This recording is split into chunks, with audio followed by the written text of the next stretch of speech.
Hi all, we're going to look at the Blackburne Shilling Gambit line because this has got a very interesting trap which emphasised the gambit in fact. Now it was after Henry Blackburne, who was a fantastic British player, very enthusiastic. He played thousands of games, he played blindfold simultaneouses. He had a very colourful character if you check out Wiki on Henry Blackburne. He was a whiskey drinker, he married twice. Anyway, so this gambit, it's apparent from Wiki that he may have been using it to win shillings, which was a form of British currency before the metric system, with each win. So it was a very rapid win with black achieved with this. So let's see how.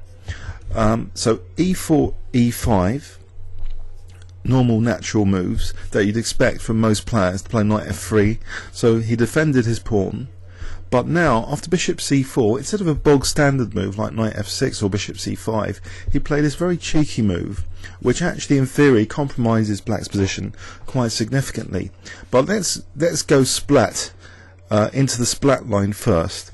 So say white does take your pawn on e5, completely oblivious to the idea of this, the main idea. You play queen g5, and so you're forking that knight and the g2 pawn. And again, assume white plays the absolute worst move on the board, which is knight takes f7. Then you take on g2. So white thinks maybe your rook has been trapped and is going to be won. So I just maybe he just thinks he just needs to move the rook. Well, here you have queen takes e4 check. And obviously they don't want to lose their queen, so they do bishop e2, again completely in an oblivious fashion. And I wonder if you can spot the killer blow here if I give you 5 seconds. Okay, I hope you've seen it. Splat knight f3. So that is a quick way of winning a shilling in old currency, or I think it's 5p in new currency, according to someone called Chandler, who's a very entertaining writer. So okay, let's look at that again, just to revise it. If you really do want to play this, I would recommend in blitz mainly against people that don't seem to have studied gambits in particular, or opening three. So knight d4, so they take on e5, your pawn on e5. That's the absolute most provocative continuation. So queen g5.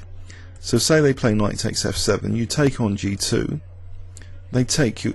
They don't take your rook. They play the absolute worst move, which is actually to move their rook. So you just take on e4. So they don't want to lose their queen, and then splat knight f3. So that's the splat line. Now let's look at more serious alternatives if white wants to get an advantage. So let's go back and say white's playing in a professional manner, knows his theory, knows this trap. The best move theoretically is knight takes d4, and you have been compromised after e takes. Say they now play a good move c3, and you naturally try and defend your bishop, the pawn with the bishop, then you just fall into another a white trap here, because white plays bishop takes f7 check. So after king takes, there's queen h5 check, hitting your king and bishop, so gaining a pawn with an advantage and a big crushing position straight out of the opening. So bishop c5 is not recommended if you're going to play this. If you do see this sequence, probably best here is to play d takes c. And some people have managed to weasel out wins with black here, but it's not so pleasant. You're a bit underdeveloped. Maybe you can try and carry on with d6, knight f6, bishop e7, try and castle. But white's sometimes going to have a very nice center. It's just a very pleasant position for white, which is why this is a really dodgy gambit to play, just to try and get this illustrious trap.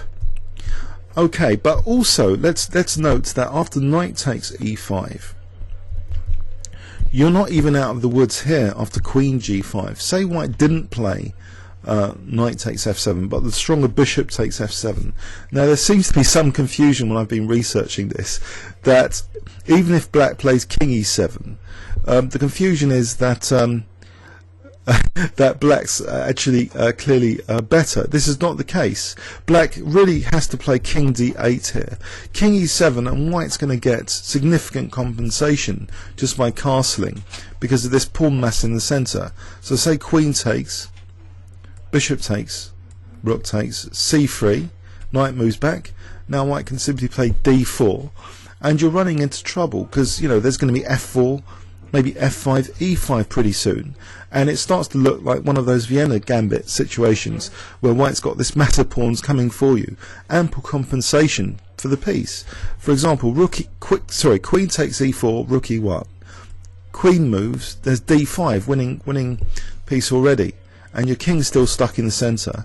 So this kind of position where white's just won his piece back, and now can play a move like rook e3, shows the unpleasantness of having the king exposed, not being able to castle, and so it was only temporarily a piece up. So you've got to be careful then.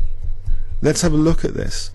If the opponent plays bishop takes f7, you've got to play king d8 to try and get an advantage.